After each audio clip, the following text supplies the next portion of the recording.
Hello, everyone, and welcome to this Halloween-themed edition of the Adam Kiss Show. Today, I'll be going over some of your spooky favorites and a bunch of horror movies. Let's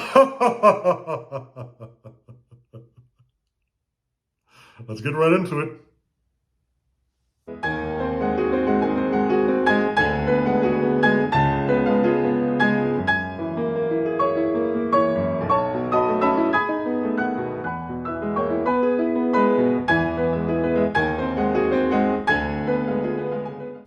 Hello, and welcome to another episode of the Adam Kiss Show. Today, since it's the month of October, I decided to delve into some horror movies. Now, I know with Halloween coming up, everyone's always obsessed with horror movies this time of the year, and many people really enjoy them, but I have to admit something. Horror movies have never really been my thing. They're still not my thing. It's definitely not my genre generally. I've actually haven't seen that many horror films. The ones I've seen, I haven't enjoyed as much. I prefer things that are perhaps a little bit deeper, and so that's why the horror movies that I do like are often ones which have a deeper meaning, where it's not really just about the shock of the horror. It's not just, for example, a typical like slasher film or something. A lot of the horror movies that I like, have a deeper message. They can be interpreted either as horror movies or as something else. There's those extra dynamics, which is what I really love. Really, in any genre of movie, I love when a movie can be described as more than one genre. For example, there's so many. For example, with westerns, that's another genre that I don't like as much. But there's so many westerns that I absolutely love because they have these core messages about the human condition, about humanity, about life, and they're really about more than the setting. So whenever I see a horror or a Western film, I immediately look for, the deeper meanings, the things that this is a story that could be happen anywhere. It doesn't have to be a Western, or it's a story that may be scary, but it definitely has other components to it. So basically, that's where I'm at with it. So I guess one movie that I would have to start with when talking about any horror movies would be The Shining by Stanley Kubrick. For those of you who don't know Stanley Kubrick, he's definitely considered one of the greatest filmmakers, one of the greatest directors of all time. He started out in Hollywood with movies like Paths of Glory with Kirk Douglas and Spartacus with Kirk Douglas. Both great movies. Those were more heavily controlled by the studios, and so what he ended up doing was he moved to England and he made a lot of his movies there, and he ended up having a lot of creative control. He liked being away from the studio executives, funnily enough. He felt he had much more freedom that way. And so Kubrick, he would go and shoot in England. He would send, second unit directors to maybe shoot some location things. For example, like that opening shot in The Shining on the lake, following the car that Jack Nicholson is driving. That's an absolutely iconic shot. It really puts you in the mood from the beginning. Another thing that's interesting about Kubrick is that he just loved he didn't like working with composers for movies. He considered that why should I work with a film composer when all these great geniuses of the past have already made these incredible compositions? The way he thought was, how could how could modern composers possibly top the greats of the past? He's used so many iconic composers. It was famously in 2001: A Space Odyssey, where I believe there was a composer hired for that project, but then he edited the movie to the music of Ligeti, a Hungarian composer who's actually pretty contemporary. I'm Hungarian as well, so there's a connection there. But anyway, he used Ligeti's music as he was editing, and he got so used to it that he just kept it in. I'm not sure if he ever informed the actual composer or if he just found out in roundabout ways. But that's a funny anecdote about him. And he ended up going that route for a lot of his films after that. For Barry Lyndon, he famously used some of my favorite movie score from Schubert. That was an absolutely incredible score for a wonderful movie. Funnily enough, for that, he had to use these special lenses from NASA, I believe, because he actually used candlelight to light several scenes. You can see the flickering light on the faces, which, it's an incredible effect. People don't do things that advanced even today sometimes. So if you get my drift, Kubrick was definitely a big innovator. In terms of The Shining, that was with Jack Nicholson, was starring as the title character of Torrance. And the interesting thing about The Shining is that it has a few characters, and it's about all these couple of characters, just the husband, the wife, and the kid, kind of alone in this big in the winter at this hotel.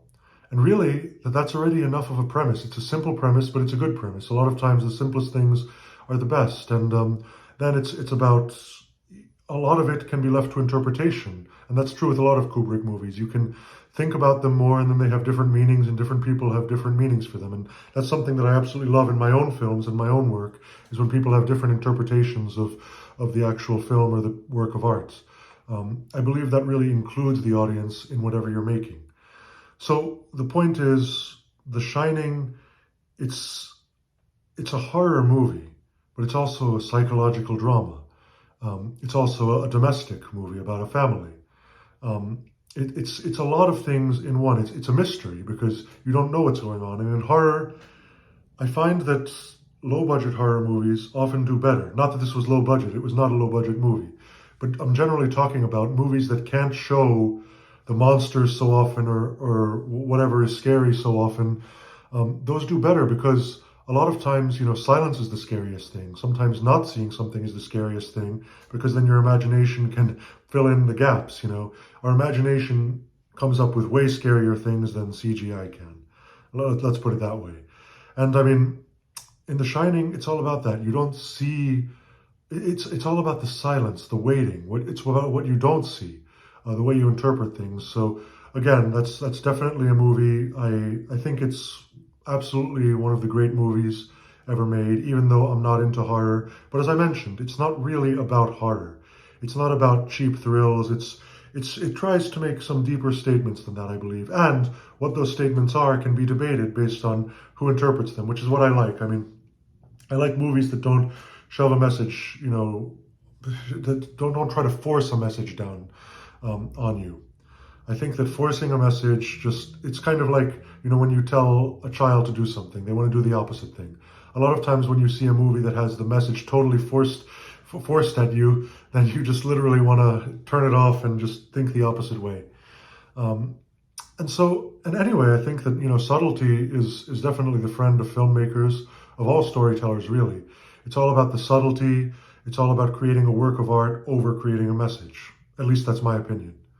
So definitely, you can't really talk of horror without talking of The Shining. Another movie, which is an absolute classic of horror, is The Exorcist.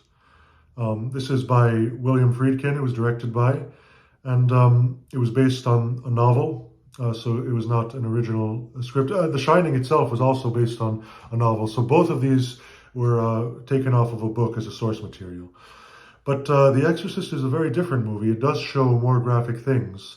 And for the time, I believe it came out in 73, perhaps. 72 or 73, I would say. At the time, the special effects were absolutely incredible, and it was incredible what they could do. But still, you really don't see everything. It never goes into the excess of showing too much. It shows you enough, but also not enough so that your imagination can keep working. That's really the beauty of it. And the other beauty of it is that it's not just, it has like some deep-rooted, for example, religious themes.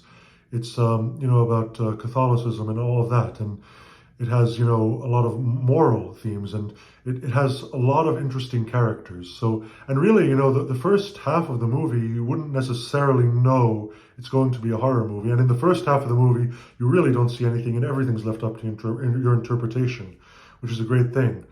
The second half of the movie does get more graphic, and I know that there's stories of people getting, heart attacks in the middle of screenings and being shocked and walking out. I can definitely believe that. I mean, again, I generally do not scare easily in movies, but I can definitely see how that could happen for a movie like this. And even today, it really holds up surprisingly well.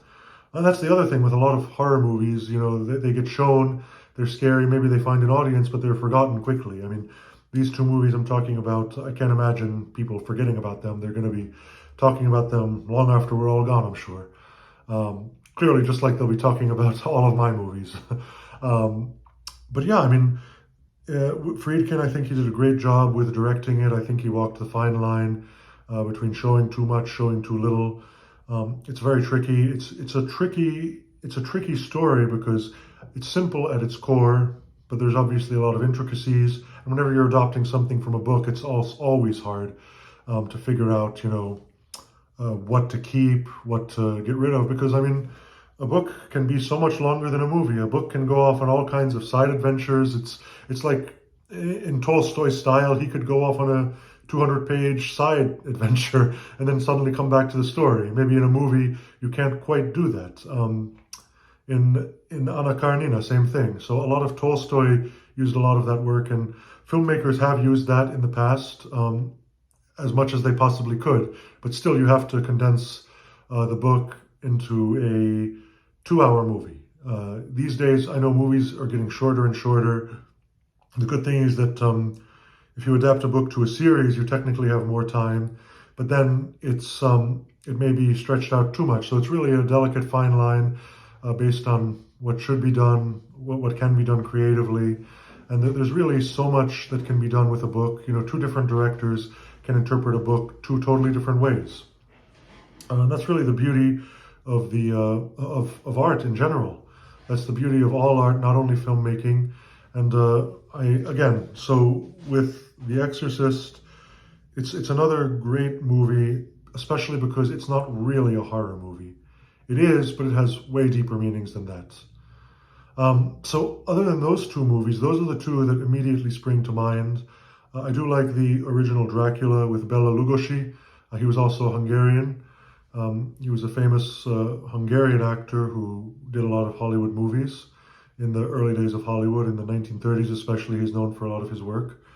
And that was definitely his most famous part, or certainly one of them.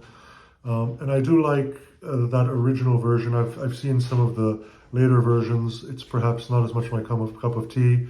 I know that there's a version with Christopher Lee, who actually I'm a fan of Christopher Lee generally. I think he was absolutely great. He was also a big, tall guy like me. I believe he was 6'6". I'm around 6'7" or so, without my shoes at least, 6'7". So I definitely like his performances in a lot of things. He did do a lot of horror things.